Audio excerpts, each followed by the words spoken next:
வணக்கம் அன்பு நண்பர்களே, அனைவருக்கும் இனிய வணக்கம். பள்ளி கல்வித்துறையில் வந்திருக்க மிக மிக முக்கியமான தகவல்களை பற்றி இந்த ஒரு வீடியோவின் வாயிலாக பார்க்கலாம்.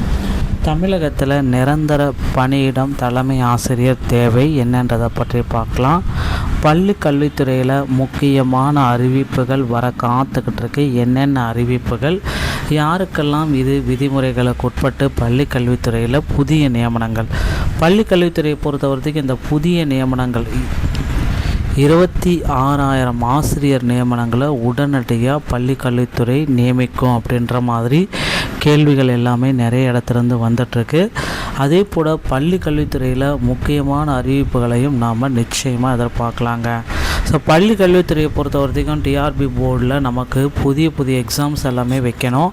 இந்த ஆண்டுக்கு உண்டான எக்ஸாம்ஸ் எதுவுமே இன்னும் ஸ்டார்ட் பண்ணாமல் இருக்கிறதும் ஒரு வேதனைக்குரிய தகவல். கண்டிப்பாக இந்த ஆண்டுக்கு உண்டான அனைத்து தேர்வுகளையுமே ஸ்டார்ட் பண்ணிடுவாங்க அப்படின்ற ஒரு நம்பிக்கையோடு நம்ம இருக்கலாம்.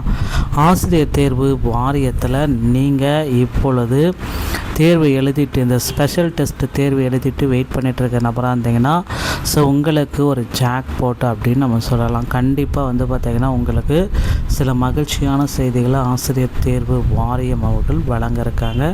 நிறைய பாஸ் விகிதத்தை மாற்றி அமைக்கலாம். அதே போல் இந்த பாஸ் மார்க் 60 மார்க் எடுத்தால் பாஸ் அப்படின்றத அனைத்து கம்யூனிட்டிக்கும் இம்ப்ளிமெண்ட் பண்ணலாம் அப்படின்ற மாதிரி கோரிக்கைகள் போயிட்டுருக்கு. ஸோ சிறப்பு டெட்டோடைய ரிசல்ட்டுக்கு முன்னாடி இதோடைய ஜட்ஜ்மெண்ட் வந்துடும் அப்படின்ற ஒரு நம்பிக்கையோடு இருங்க. கண்டிப்பாக உங்களுக்கு நல்லதே நடக்கும். டெட்டு தேர்வு அறிவிப்பு வெளியாவதில் தாமதம். டிஆர்பி மீது ஆசிரியர்கள் அதிருப்தி மற்றும் கோபத்தில் இருக்காங்க.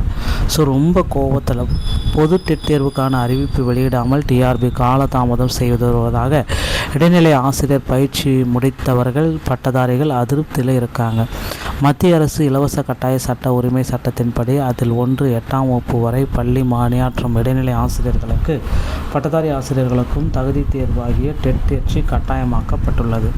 இந்த டெட் தேர்ச்சி அப்படின்றது நீதிமன்றமே பார்த்திங்கன்னா கட்டாயமாக இருக்கணும் அப்படின்னு சொன்னதுனால ஆசிரியர்கள் சிறப்பு டெட்டுக்கு தயாரானாங்க. ஸோ ஜூலை 4-5 தேர்வுகள் நடந்தது. ஆன்சர் கீஸும் வெளியிட்டாங்க.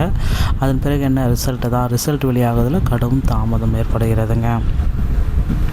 ஸோ இப்போ தமிழகத்தில் ஆசிரியர் தேர்வு வாரியத்தில் தற்சமயம் பள்ளி கல்வி ஒரு வெளியிட்ட தகவல் என்ன அப்படின்னு பார்த்தீங்கன்னா, பள்ளி வளாகங்களில் தேவையின்றி வேறு யாரும் நுழைய அனுமதி இல்லை. அமைச்சர் ராஜ்மோகன் அவர்கள் குறிப்பிட்டிருக்காங்க. பள்ளி வளாகத்தில் வேறு யாருடைய அனுமதி, ஆசிரியர்கள் மற்றும் பெற்றோர்கள் மாணவர்களுடைய அனுமதி இல்லாமல் யாரும் பள்ளி வளாகத்தில் உள்ள என்ட்ரி ஆகக்கூடாது அப்படின்ற மாதிரி ரூல்ஸ் அண்ட் ரெகுலேஷன் ஃபார்ம் பண்ணியிருக்காங்க. அடுத்து பார்த்திங்கன்னா நிரந்தர தலைமை ஆசிரியர்கள் தேவை. என்ன இந்த நிரந்தர தலைமை ஆசிரியர்கள், யாருக்கு இது பயன்படும்? ஸோ தலைமை ஆசிரியருக்கு மட்டும்தான் பயன்படுமா அப்படின்றது கேள்விக்குறியாக தான் இருக்குது. சிவகங்கை மாவட்டம் தேவக்கோட்டை அரசு உதவி பெறும் ஸ்ரீனிவாசா நடுநிலைப்பள்ளி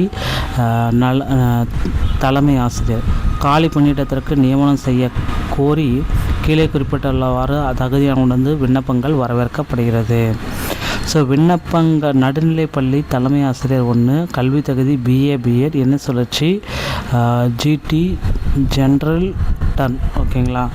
கூடுதல் தகுதி டெட்டு பேப்பர் 2 தேர்ச்சி ஜீவோவும் போட்டிருக்காங்க. ஸோ ஊதிய உயர்வு அப்படின்னு பார்த்தீங்கன்னா அரசாணை 303 கீழே 10/11/2017 படியே இது வழங்கப்படும். குறிப்பு, அங்கீகரிக்கப்பட்ட நாள் தணிக்கையின் ஒத்துழைப்பு. ஸோ இதெல்லாத்தையும் பேஸ் பண்ணி 5 ஆண்டுகள் பள்ளி முன் அனுபவம் உள்ளவர்களுக்கு முன்னுரிமை வழங்கப்படும் அப்படின்றத குறிப்பிட்டு சொல்கிறாங்க. நண்பர்களே, இந்த ஒரு வீடியோ பதிவு உங்களுக்கு பிடிச்சிருந்துச்சு அப்படின்னா நீங்கள் நம்முடைய சேனலோட இணைந்தீர்கள். மீண்டும் ஒரு நல்ல தகவலோடு நான் உங்களை சந்திக்கிறேன். நன்றி, வணக்கம்.